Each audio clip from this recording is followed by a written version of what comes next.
Okay, I've been living in Oxford for, say, 15 years now, but I'm not actually born in this area. I come from a place called Wales, uh, which you may or may not have heard of. I do have a bit of a Welsh accent, in fact, although it's not the traditional Welsh accent.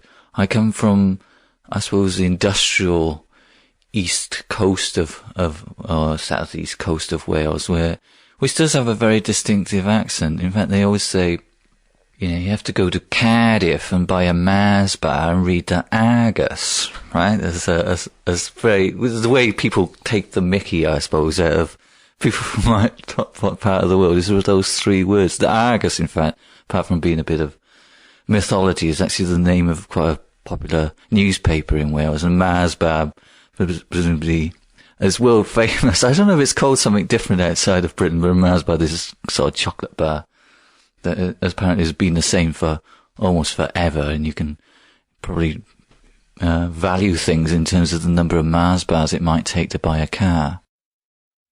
And Cardiff, of course, is the capital of Wales. So those three things together, that's my accent, was very strange.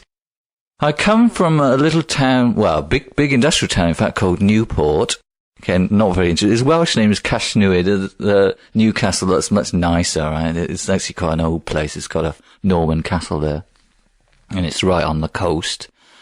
So I was actually brought up right next to this big industrial river in Wales, and quite soon my parents moved outside to a little village called Caerleon, which is very nice. Caerleon means, let's think, Castle of the Legion. And in fact, the Second Augustan Legion was stationed there in Roman times. So it's a nice little place. It's full of history, which, you might gather is the kind of thing that I like. It has lots and lots of Roman remains there. In fact, it's quite an important archaeological site.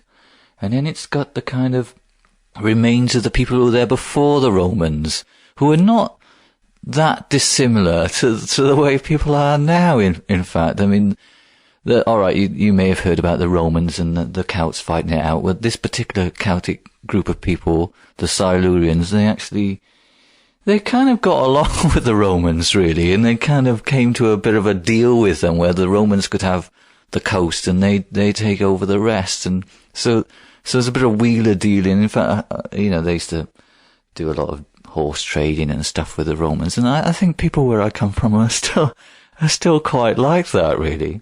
And we've got, in Caerleon, is a tiny place, we have a very famous writer, well, famous for me, perhaps nobody else in the world has ever heard of this guy called Arthur Machen, who's actually born in my home village of Wales about, I guess, 100 years ago, maybe more than 100 years ago. And he used to write lots of amazing stories about the hills and ghosts and spirits and all sorts of strange goings on in the area. So I guess, most people find me probably a bit fond of strange thought myself. And I think if you were born and brought up in the area that I come from, Caerleon and just outside Newport in Wales, then you might be a bit strange as well.